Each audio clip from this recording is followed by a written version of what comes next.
Yesterday, the CEO of ERCOT, this is the operator of the state's power grid, independent from the rest of the country's, admitted they were just moments away from a catastrophe that would have plunged Texas into a total blackout, which he says could have lasted months. You've heard a lot about the outages and the rolling blackouts in Texas. And being the CEO of an energy consulting firm, I wanted to give you an explanation that answers the big question: what happened? Why were 4.3 million Americans stranded without power? Hi, my name is Jim Mathers, President of Energy Professionals. And on my channel, we discuss and review solutions for your business so you can use less energy, waste less energy, and most importantly, pay less for your energy. A little over a week ago, the CEO of ERCOT, which is basically Texas Power Grid operator, gave CNN two main reasons for the massive power outages. I'd like to go over those in a little more detail, but also talk about one other main reason for the massive power outages in Texas. How did this happen? How did a catastrophe of this level happen? What we saw with the storm that came into Texas, which, as you've been reporting, is unprecedented and causing tragic outcomes all over the state, was a terrible event for the grid, for the electric grid. The reason is, on the electric grid, at every moment of the day, we have to keep power in balance. Demand and supply have to be very closely in balance. If they get too far out of balance, the system can get very unstable. If we get it far enough out of balance for long enough, it causes a catastrophic blackout where it can take an indeterminate amount of time to fix it.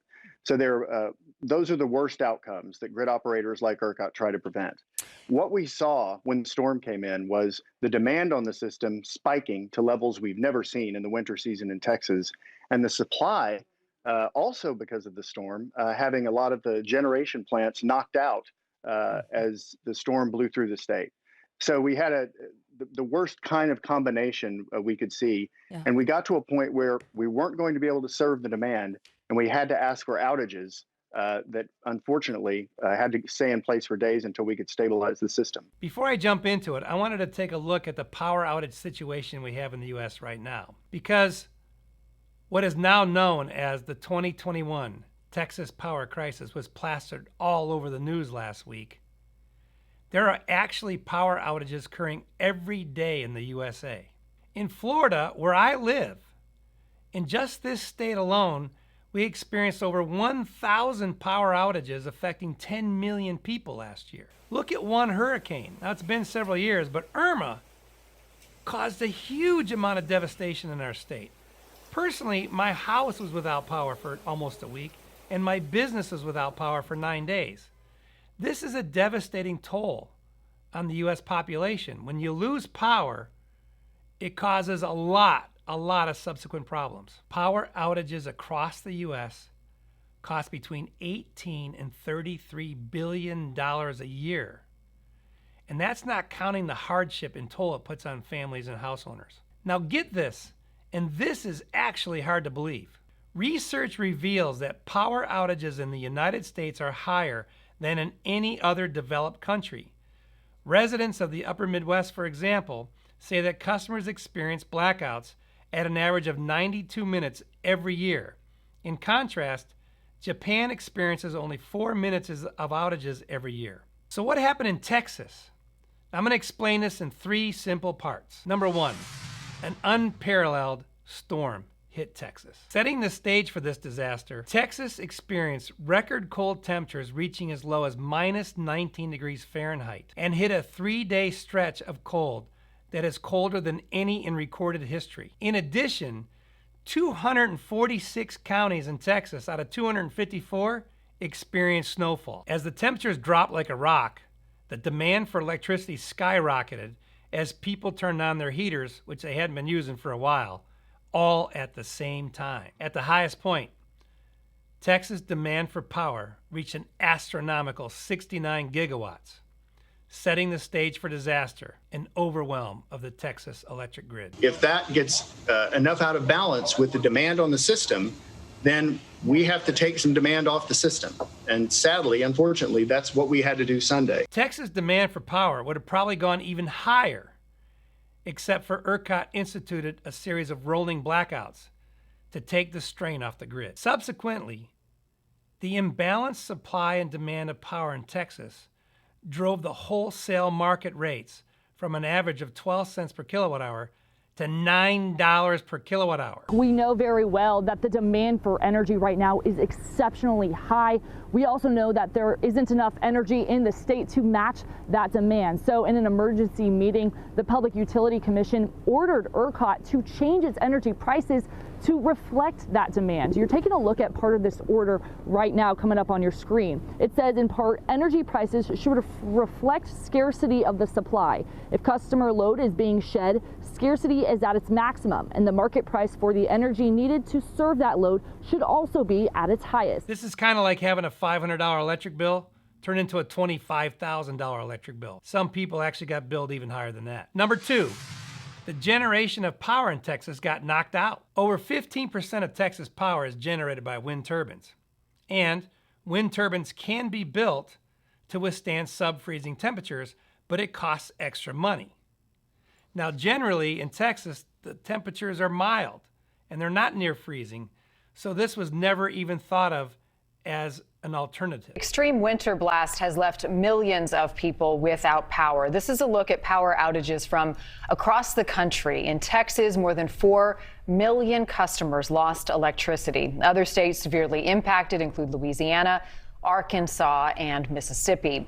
And some are blaming frozen wind turbines for contributing to the energy emergency. As a result, Texas saw more than 22 gigawatts of wind capacity freeze and took 4 gigawatts offline due to the storm. To give an idea, 1 gigawatt is enough to power about 300,000 homes. 22 gigawatts is enough to power about 6.6 million homes. On top of that, the state's natural gas generation was hit extremely hard when their cooling systems and instrumentation froze.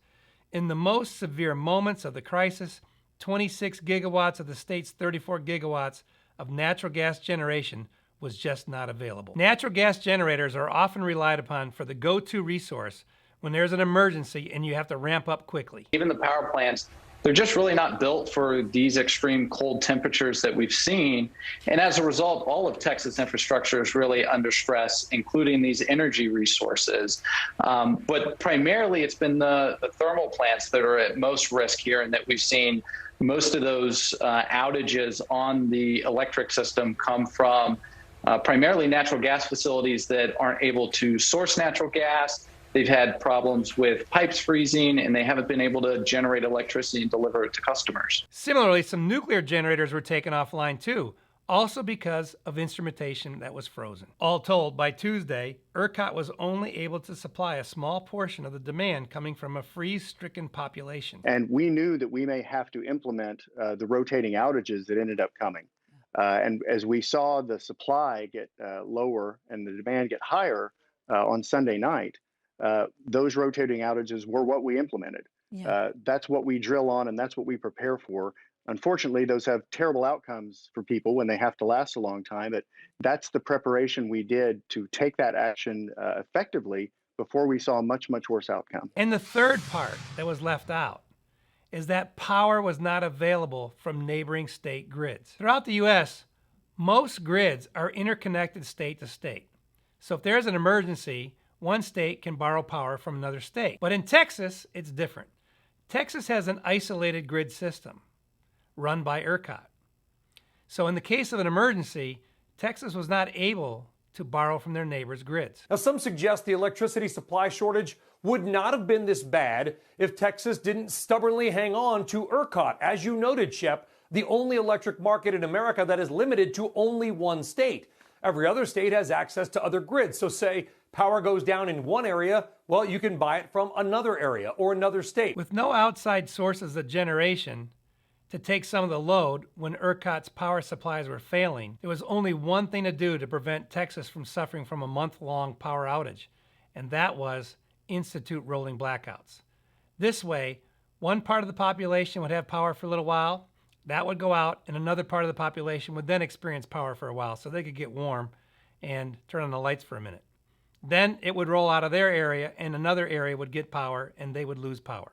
and it went on and on like this throughout the state. I just wanted to try to explain what happened last week, and I hope there were some lessons learned and that they're not forgotten. And our prayers go out to all the families who suffered when this disaster struck Texas last week. And we also made a video to help people prepare for power outages in the future.